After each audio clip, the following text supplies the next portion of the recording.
Hello, my name is Varun Mishra, and today I'll be presenting our work on receptivity for mHealth interventions.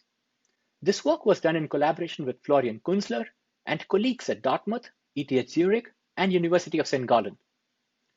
Recently, there has been a lot of focus and interest in leveraging ubiquitous technologies to deliver health and well-being interventions. One such intervention framework that is particularly popular is just-in-time adaptive interventions. JITIs have been deployed in several studies and have shown to be effective for a variety of health outcomes. Fundamentally, the JITI aims to deliver the right type or amount of support at the right time. So what is a right time? There are two key concepts when it comes to timing. First is a state of vulnerability. That is a period of heightened susceptibility to a negative health outcome. For example, if the goal is to provide stress relieving interventions, then ideally the interventions should be delivered when the user is stressed or is about to get stressed. Here, stress is the vulnerable condition. Delivering stress relieving interventions at a time when the user is relaxed might not be beneficial. The next concept is state of receptivity. That is, periods when users are able and willing to receive, process, and utilize the support provided. For example, delivering a stress relieving intervention when a person is giving a talk might not be a good time, even if the person is stressed. Hence, detecting both vulnerability and receptivity is important for an intervention's effectiveness. In our work, we focus on the receptivity component. The goal of our work was to evaluate how various factors associated with intervention receptivity. We started with intrinsic factors, that is, information that was expected to stay constant over a period of time, like age or personality. Next, we evaluated how contextual factors like location, activity, or device used related with receptivity. We also evaluated the relationship between receptivity and intervention effectiveness. That is, did being more receptive lead to better goal completion and vice versa. Finally, we evaluated the feasibility of building machine learning models that could leverage the various factors and detect receptive moments.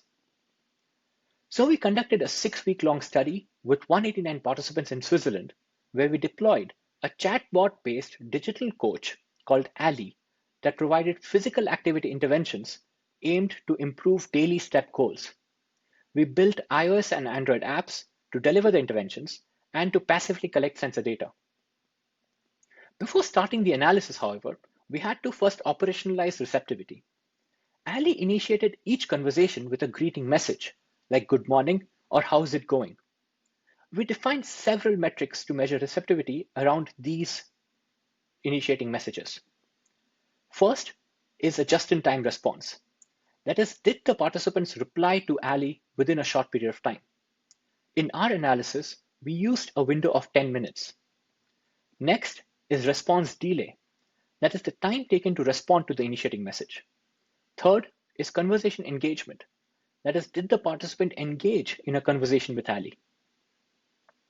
We conducted very detailed analysis and gained several interesting insights.